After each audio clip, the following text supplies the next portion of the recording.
साथीहरू hello hello, तपाईँहरूसँग TikTok ID छ?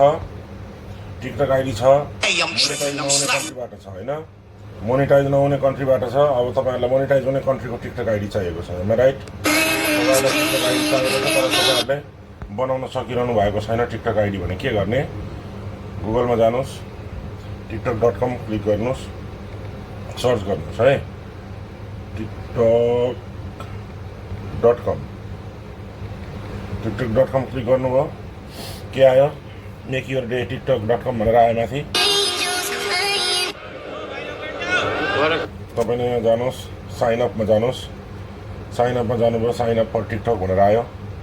अब तपाईँको यहाँनिर साइनअप गर्नको लागि तपाईँले गुगलबाट, इमेलबाट या मोबाइल नम्बरबाट गर्न सक्नुहुन्छ, जो चाहिँ पहिला कुनैमा पनि युज नभएको हुनु पर्यो है। पहिला कतै पनि टिकटकमा युज नभएको इमेल आइडी या त मोबाइल नम्बर भयो भने तपाईँले क्लिक गर्न सक्नुहुन्छ। जस्तै कन्टिन्यू विथ इमेल भन्ने हो भने इमेलबाट क्लिक गर्न के अरे चाहिँ बनाउन सक्यो। त्यो बनाउनुभन्दा अगाडि तपाईँ हामीले ध्यान दिनुपर्ने कुरा के हो भने कन्ट्रीको लागि, मोनिटाइज हुने कन्ट्रीको लागि है, सबभन्दा तल हेर्नुहोस्, यहाँनिर by continue with an account located in Qatar भनेर आएको छैन? जस्तै म कतारमा छु, त्यो भएर कतार भनेर आयो। तपाईँले यहाँ चुज गर्ने, जस्तै मानिलिउँ तपाईँलाई जापान चाहिएको छ भने जापान चुज गर्ने।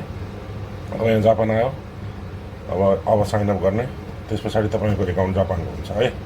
अब जस्तै तपाईँले यहाँ जापान छ नि, तपाईँलाई मानौँ युनाइटेड स्टेटको चाहियो, युनाइटेड स्टेट चुज गर्नुहोस्, तपाईँको यहाँ युनाइटेड स्टेट आयो।